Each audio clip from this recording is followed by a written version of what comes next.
you all for your attendance today to the majlis of Imam Musa Al-Kadhim alayhi salam, that Imam Musa Al-Kadhim alayhi salam says, "Blessed are those Shia who during the period of occultation, so during the ghaiba of our 12th Imam, may Allah hasten his reappearance, blessed are those Shia who during the period of occultation will continue to be faithful to us and remain steadfast in their loyalty to us. Truly, they are from us and we are from them. They are convinced about our imamat and we acknowledge their love to us. By God, blessed are they and they will be with us in paradise." And inshallah, your attendance today will elevate your station towards the Imam in heaven, inshallah. Next up, I want to invite Brother Noori Sardar. A lot of you know Brother Noori. Just to give you a bit of background, he was born back in 1990 into a Sufi Sunni family. He reverted to Shiaism in 2005 and began writing poetry at the tender age of 17 in 2007 and released his first book at the age of 19. He's recited across multiple continents, composed his first album in 2011 at the age of 21. Alongside this, he has worked as a presenter for 7 years on Ahlul Bayt TV and currently is working as a senior editor and a filmmaker. Please could you welcome Brother Noori Sardar to the mic with the loudest of salawat ala Muhammad wa ala Muhammad.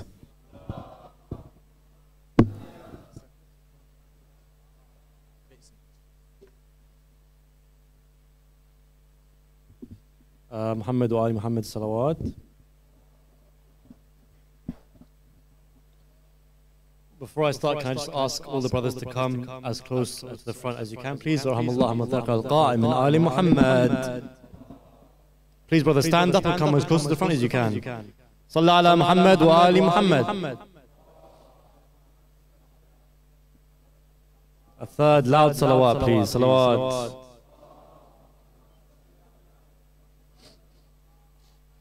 Before I begin, I'd just like to ask all of us to personally thank and keep in our du'as Brother Abbas Tijani and the whole Tijani family, extended Tijani family, for doing this fantastic initiative. I remember he called me a few months back and said that he was very upset to see that when the time of Wafat Imam Kazim Islam came on the Islamic calendar, he did not see many events in English to commemorate him. And he said it is a personal vow of mine to ensure that we do these events every single year.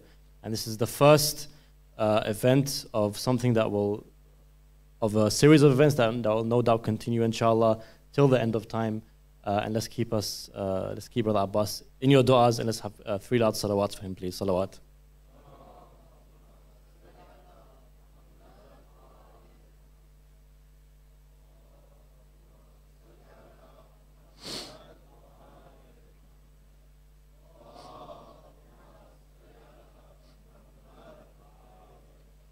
My eyes are mountains where rivers flow and I can't catch them in my hand. They flow to soothe a martyr's thirst left unburied on scorching sand. My eyes are mountains where rivers flow, but I can't catch them in my hand. They flow to soothe a martyr's thirst, one who's left unburied on scorching sand, Husayn. But suddenly, the tears change course. And at first I can't understand until they flow towards a dark jail where even light itself is banned. My tears find their way to a cell, and by a fallen saint they stand till they rise up and cry a scream, Al-Kadhim was killed on this land. An explosion that shatters skies, just like mountains crumble my eyes. An eruption of emotion. On Al-Kadhim my tears hail. On the prisoned, on the poisoned and imprisoned. On Al-Kadhim I wail. I ask about his tragedies, and the answers they make my hair turn grey. Taken from prison to prison, until for his own death he'd pray. In the prison of Al-Sindi, they would take even light away. He'd not know what time to worship, because he would not know the night from the day, shackled and made to stand for days, shackled and made to stand for days. When he'd sway, the earth with him would sway. What kind of torture makes God's own proof? What kind of torture makes God's own proof? Cry out, "Oh Allah, take me away." With each request, he would raise his arm, a hand would reply and slap our Imam. With every request, he would raise his arm, a hand replied and slapped our Imam. How much torture! The eyes rupture and their muscles turn frail. On the poisoned and imprisoned on Al-Kadhim I wail. Ali ibn Suwaid asked him, "O Imam, when will you return?" Al-Kadhim replied, "On Friday." Al-Kadhim replied, "On Friday." And for days, Friday they would yearn. They awaited Sindi's inmate. He had wounds from which pain would learn. A fire to see their beloved, and such a fire will always burn. But what they saw broke Jibrail's wings and made the earth stop its turn. On this bridge of Baghdad they brought Imam Kadhim in a coffin. In his coffin, Kadhim in chains, poisoned and pale are his remains. And they cry out, "Shia, come out, today all of you fail." On the poisoned and imprisoned on Al-Kadhim I wail. I find my eyes are torn in two. One of them wails upon Husayn, the stranger killed within his thirst, with his family and men slain. The other turns toward Baghdad. From weeping tears it won't refrain. A body lies chained and tortured, and poison seeps in his every vein. I see a son that's embarrassed. I see a son that's embarrassed. When of thirst an Imam complains, and I see an Imam chained up, forgiveness sought by every chain. One imprisoned by his own thirst, one in prison, beaten and cursed. Jesus murdered, Moses tortured, our tears a holy grail. On the poisoned and imprisoned on Al-Kadhim I wail. My tears break into two rivers, and with them breaks into two my mind. My tears break into two rivers, and with them breaks into two my mind. I start to follow each river, dreading what it is that I shall find. One flows towards the bridge of Baghdad, where heaven and hell have aligned. Heaven martyred in a coffin, and for this sight cries even the blind. I follow the other river, and I find a lesson for mankind. For there I see that Abbas remembers Husayn's thirst and throws the water from his hand. In these rivers my heart it sank. What if Kadhim had never drank? I cry, Abbas, take Kadhim's glass, it's poisoned, be careful. On the poisoned and imprisoned on Al-Kadhim I wail, I cry tears. And with every tear, with each time I've wailed and cried, either I'm oppressed for every tear, or every tear I'm forced to hide.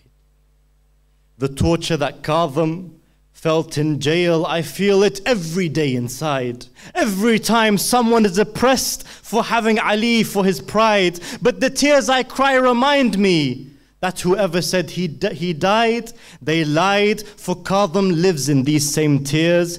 As tyrants these tears have defied. For two Imams, tears and sorrow. Tears that tyrants fear tomorrow. Tears that defend innocence and demolishes evil. On the poisoned and imprisoned on Al-Kadhim I wail. On the poisoned and imprisoned on Al-Kadhim I wail. Bar Muhammad wa Ali Muhammad salawat.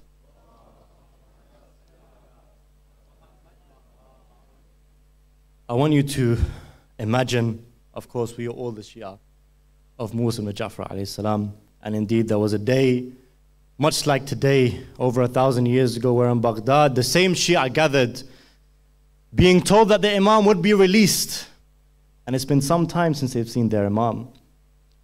Of course, we have our own Imam right now that we neglect and cannot see, but then they had an Imam that wasn't in occultation, that was with them, but imprisoned. Imagine the joy you feel as a Shia, knowing that your Imam is going to be released from prison, knowing that your Imam is going to come back to you, that you can rejoice in having him there as your guide, your beloved one, and yet what you see, and what an evil tyrant you have to be to do this, what you see is instead of Imam Kadhim released from prison, a coffin is released from the prison. A coffin that is wrapped in chains to show that even in his death, he is still the tyrant's captive. And I tell the Imam, imprisoned, and in prison your shackles wept for your pain. Imprisoned and in prison your shackles wept for your pain. Something is wrong. I see shackled the sun within its daylight, and I hear the moon weep in chains, echoing throughout the night. I see a bridge and a coffin chained up. Something isn't right, and I hear a doctor cry out, "O Shia, your Imam has met his plight." There is nothing that does not weep. There is nothing that does not weep. From crying none would refrain. I do not know if he is alive or if he did pass away. I cannot tell if he is alive or if he did pass away, because when he would walk between prisons, you should see how he would sway. When did he die? I think he might not know. When did he die? I think he might not know. When he'd not know the night from the day, did he know that he was alive when for his own death he would pray? Did he know that he was alive when for his own death he would pray? How often did Kadhim's soul leave his body and complain? What kind of funeral is this? Harun, look at his remains. The doctor calls, cries to his lovers. The doctor cries to his lovers that poison still seeps through his veins. No, I've never seen a body that is still shackled and in chains. No, I've never seen a body that still cries and still complains. A captive within his life, and a captive in death he'd remain. But O captive of Kadhimiyya, today you've conquered Baghdad. No ruler truly rules but you and your Imam al-Jawad. O captive of Qazimain, today you've conquered Baghdad. No ruler truly rules but you and your Imam al-Jawad. But I remember one Friday by your coffin, Harun's guards, when even your coffin looked captive, and like your body it was chained and scarred. A king's body chained up and seeks forgiveness, every chain, but I came running to Kadhimain. As soon as this doctor cried, if this man has a family, then know that poisoned he has died. It's as if the sun has been plucked. It's as if the sun has been plucked, and within chains it has been tied. I send peace upon you, O Kadhim, and before I speak, you have replied. Because when I ask for your wishes, when I ask for my wishes, you give them before I even explain. When I ask for my wishes, you give them before I can even explain. O Kadhim, you who was imprisoned, and imprisoned your shackles wept for your pain. Imprisoned and in prison your shackles wept for your pain. Bar Muhammad wa Ali Muhammad salawat.